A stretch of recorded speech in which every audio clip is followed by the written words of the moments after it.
Bonjour Clémentine, ça va bien? Bonjour, très bien. En pleine forme? Ravie d'être ici. Ben oui, c'est votre première télévision. Exactement. Pas de souci, il ne va pas y avoir de pépins, Clémentine. C'est vrai. Mais Promis. oui, mais oui. Mais oui, on ne peut pas avoir votre peau de Clémentine. Vous voyez? Non, tout va bien, ça va très bien se passer. Vous avez un métier complètement fou.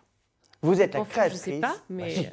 Bah si, on peut le dire. Vous êtes la créatrice de la société Trésor et compagnie. C'est ça. Quand on voit le petit logo, on a l'impression que vous êtes en fait une détective privée. Oui. Mais c'est presque de ça. l'art. Mais oui, c'est ça. Vous êtes une exactement détective ça. privée de l'art. Expliquez-nous ce que vous faites exactement. Je recherche les objets pour les gens. Il y a des gens qui se désespèrent, qui ont un objet très précis dont ils rêvent pour mettre chez eux et ils ne le trouvent pas nulle part. Donc ils viennent vers moi en me disant « Mais est-ce que vous pourriez me trouver la commode dont je rêve pour ma chambre avec les petits détails historiques, la teinte qu'il faut ?» Et moi, je le cherche et je le trouve. Mais alors, c'est un peu dingue. C'est un peu comme le... Alors, c'est pour ça que vous appelez peut-être le personal shopper, mais c'est comme le personal shopper pour les vêtements. Vous, c'est le personal shopper pour la déco, en fait. C'est ça. D'accord. C'est pour ça que j'ai choisi ce nom. Mais vous êtes la seule au monde en France ou comment ça se passe? Alors, je sais pas, je crois pas. Je crois que c'est un concept qui existe déjà un peu dans les pays du Nord, d'après ce que j'ai compris. Moi, j'ai inventé le terme et j'ai mis le concept sur le marché en France. Je sais pas s'il y a d'autres personnes qui le font. Jusque-là, j'en ai pas encore entendu parler. Mais... parce que déjà, on se demande si c'est économiquement viable. Est-ce que vous arrivez à en vivre aujourd'hui? J'arrive à en vivre, ouais. J'arrive à concilier ma vie de maman et ma vie d'auto-entrepreneuse en faisant ça. Donc, c'est sympa. D'accord. Parce que quand vous faites votre publicité, enfin, je veux dire, c'est vrai que... Pour me faire connaître. Déjà, bon, il faut avoir envie de chercher des objets. C'est un truc que des gens ont ou pas. Enfin, moi, je sais que non. C'était ma passion à la base. D'accord. Vraiment, les objets anciens avec une histoire, c'est vraiment ce que j'aime faire depuis toujours. J'ai fait des études pour bosser dans le marché de l'art. Donc, j'étais très triste quand j'ai dû le quitter. Et du coup, je me suis dit, je vais m'inventer mon métier pour rester dans cette branche-là qui me passionne. Donc là, alors admettons que Fanny veuille une commode Louis XVI, parce qu'elle adore les commodes Louis XVI. Ça tombe très bien. Il y en a plein. Imaginons que Fanny veuille une commode Louis XVI. Ça tombe très bien. Mais alors, comment elle vous trouve déjà? Elle tape sur Internet, Clémentine, oui. Trésor et compagnie, Personal Shopper? Exactement. Pour l'instant, c'est vraiment les réseaux sociaux, Internet, le bouche à oreille. Je fonctionne comme ça. J'ai un site Internet qui est plutôt bien référencé. Donc, si on tape Personal Shopper, normalement, on tombe sur moi. J'ai une page Instagram. Et puis, le bouche à oreille fait que ça marche. J'ai des commandes. Donc... Et alors après, on vous dit, je veux une commode qui fait, je sais pas moi, 1,20 m de large, 3 m de haut. On donne toutes les dimensions, toutes les infos. On me donne un budget surtout, parce que c'est ça le plus important pour moi. C'est que mon but, c'est de trouver l'objet dont vous rêvez dans votre budget. Parce que sinon, c'est pas intéressant. Mais ça, c'est compliqué parce que moi, par exemple, j'ai aucune notion des prix de l'art. Je suis nul. Voilà. Alors, et donc, du coup, je vais vous guider aussi, moi. Voilà. Je suis capable d'un peu vous aiguiller sur quel budget vous allez avoir besoin pour trouver l'objet dont vous rêvez. Je ne peux pas clairement faire de miracle. C'est sûr que si vous me demandez un meuble d'exception à 500 €, je ne vais pas vous le trouver. D'accord. Alors comment vous faites après? Parce que je sais... Parce qu'il faut le trouver après. Alors maintenant, il y a Internet, mais si on allait juste sur Internet, on n'aurait pas besoin de vous. C'est-à-dire, si les gens vont sur le Bon Coin et qu'ils cherchent un truc... Et qu'ils cherchent un truc, oui. Voilà. Alors, le Bon Coin ou autre chose. Hein. Moi, je fais gagner du temps, en fait. Ou Google. Non, mais il y a des millions de choses sur Internet. C'est vrai qu'aujourd'hui, on trouve tout, c'est génial. Moi, je fais gagner du temps parce que je sais où chercher. C'est de l'argent, n'est-ce pas? Je fais gagner du temps et de l'argent puisque je permets de faire des bonnes affaires aussi, comme d'expérience, je vais savoir un peu quelle est la bonne affaire et quel est le meuble qu'il vaut mieux éviter. Ou si ça vaut pas le coup. Ou si ça vaut pas le coup, voilà, ça je vais pouvoir aussi... J'apporte du conseil aussi à mes clients. Ça, et vous négociez les prix aussi pour nous ou pas? Je peux. Ouais. Mon but, c'est d'avoir... Non, mais mon but, c'est vraiment de trouver le meuble qu'il faut pour mon client au meilleur prix. Ça, clairement, c'est un but aussi dans ma recherche. C'est Internet ou si jamais vous galérez, vous appelez vous-même des petits brocanteurs au fin fond de l'Ardèche, j'en sais rien? Je fais tout sur Internet, clairement. Je suis de la génération Internet. Trouve des petits objets insolites. Hein. Elle m'a parlé d'un petit foulard.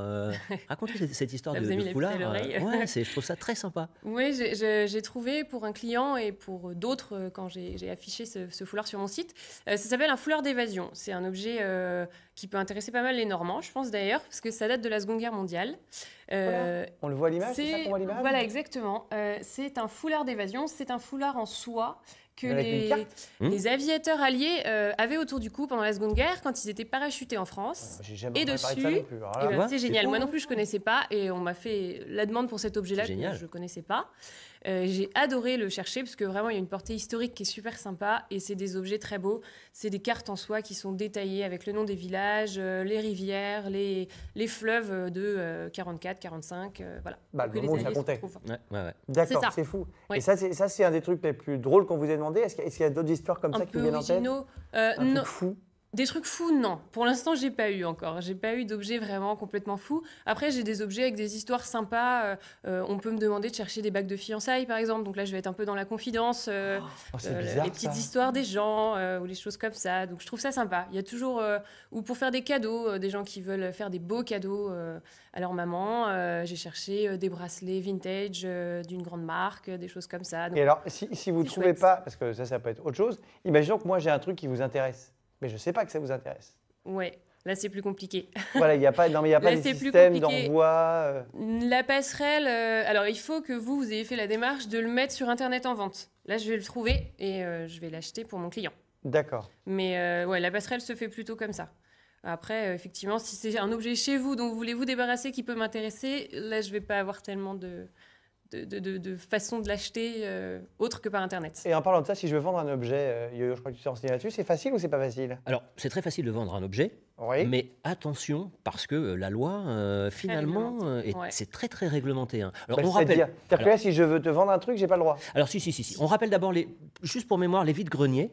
Tu as le droit à 2 vides-greniers par an, et ça doit être uniquement des objets personnels et usagers. Ça, c'est la première chose. Mais ça, déjà, c'est peut-être fou. Que pourquoi j'ai pas le droit d'en faire 3 si je veux? Parce que sinon, on devient professionnel. Tu deviens professionnel, exactement. Tu deviens un commerçant et tu as le statut de commerçant et tu dois payer des taxes de commerçant. D'accord. C'est pour... Ok, bon, déjà, donc vide-grenier, on en fait que 2. Voilà, on en fait 2 par an. Alors ensuite, sur Internet, il faut savoir que sur le seul Boncoin, tu as 27 millions d'annonces sur le seul Boncoin. Ah, ça fait beaucoup. Ça commence à faire pas mal. Ça fait beaucoup pour se retrouver là-dedans. Ouais. On a besoin d'un personnel chineur. Pourquoi tu as besoin d'un personnel chineur? Parce que 27 millions, tu n'as pas le temps. Surtout toi, qui est par Mons et par Vaux sur la planète entière, tu n'auras pas le temps. Alors, qu'est-ce qu'il faut se poser comme question? D'abord, le statut. Si je fais des ventes occasionnelles, je ne suis pas commerçant. Donc là, c'est bon, il n'y a pas de souci. Ensuite, si je vends des produits usagés, c'est bon aussi. Je n'ai pas le droit de vendre du neuf. Je n'ai pas le droit d'acheter du neuf pour le revendre. Oui, si on est un magasin, quoi. Commerçant, magasin, la même chose. Ensuite, la question qu'on doit se poser, c'est suis-je imposable ou non? Est-ce que je dois payer des impôts sur ce que moi je gagne? Eh bien, ça, normalement, non. Mais il y a des exceptions. Normalement non? Eh bien, parce que les métaux précieux... J'imagine que si on vend un truc, c'est n'importe quoi. Si toi, tu as un Picasso et que tu vas le vendre et que ça va te rapporter des millions, tu vas peut-être payer des impôts. Peut-être pas sur le Boncoin, le Picasso, par contre. On ne va pas vendre le Picasso sur le Boncoin. Mais je suis sûr que c'est arrivé. C'est un très bon exemple. Franchement, j'espère pas, parce que ce serait dommage. Ça a dû arriver, des gens qui ne savaient pas. Qui savaient pas. Oui, ça c'est sûr. En tout cas, c'est un très bon exemple que tu prends là, parce que les objets d'art, au-dessus de 5 000 €, tu es obligé de les déclarer. Et oui. Donc là, tu perds. Et donc ça va vite. Parce que...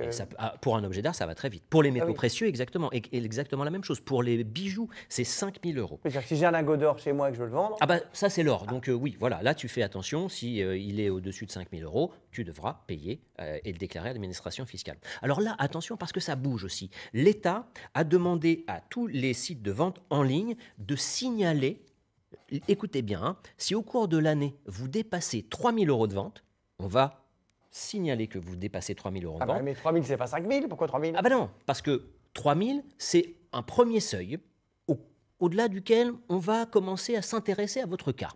Et puis, il doit être cumulé avec 20 ventes supérieures par an. Parce que là, on va se dire, il vend plus de 20 fois par an, au-delà des 3 000 €, est-il commerçant ou non? Non, mais ça peut être un passionné qui est... Je comprends pas, moi. Ça peut être un passionné, mais... C'est toujours à mi-chemin. On peut être passionné, mais si on vend beaucoup, est-ce qu'on est vraiment que passionné, quelque part? Si on fait beaucoup de commerce, on devient commerçant, quoi. C'est un business, je suis d'accord. Ça devient un business. Donc, il faut être en ce moment très vigilant. Comme le disait Clémentine, la loi, en plus, bouge beaucoup. Il y a beaucoup d'annonces de fêtes, rétropédalage, on ne sait pas trop où on va. Mais en tout cas, soyez vigilants pour faire de bonnes ventes. Voilà. Faites attention à ce que... Et en parlant de vide-grenier, Jeanne, toi tu t'es renseignée là-dessus aussi. Tu as découvert cette espèce de monde parallèle en fait. Oui, tout à fait. Mais c'est vrai qu'il existe en fait pas mal de sites internet qui relaient toutes les brocantes, tous les vide-greniers, les bourses aux jouets, aux vêtements, et ce qui est assez pratique. Donc ça te dit où aller Absolument, mais c'est des sites qui sont assez connus de tous. Comme quoi par exemple? C'est videgrenier.org. Ah bah déjà c'est clair. Videgrenier.org. Et c'est assez simple et clair d'utilisation. identifie là où tu veux chiner, en fait, tout simplement, la date, et puis tu as toute une liste qui sort. Alors, tu as plein de sites qui ce week-end, je suis à Caen, hop, je regarde et Exactement. comme ça, je vois. Là, en plus, c'est bien la période, il y en a beaucoup. Et tu as aussi le site brocabrac.fr ou calendrierdesbrocantes.com. Calendrier brocante, il y a des petits tirets entre calendrier et brocante. Exactement. Et sinon, tu as toujours ce petit bouquin. Est-ce que tu vois ce petit bouquin orange? Pas du tout. Oui, le guide des brocantes. Le guide des brocantes qu'on a, oui, qui est... chez les marchands de journaux. Exactement, multiplié dans toutes les régions. J'ai jamais vu ce truc-là. Je me rappelle un truc qui s'appelait Aladdin, moi.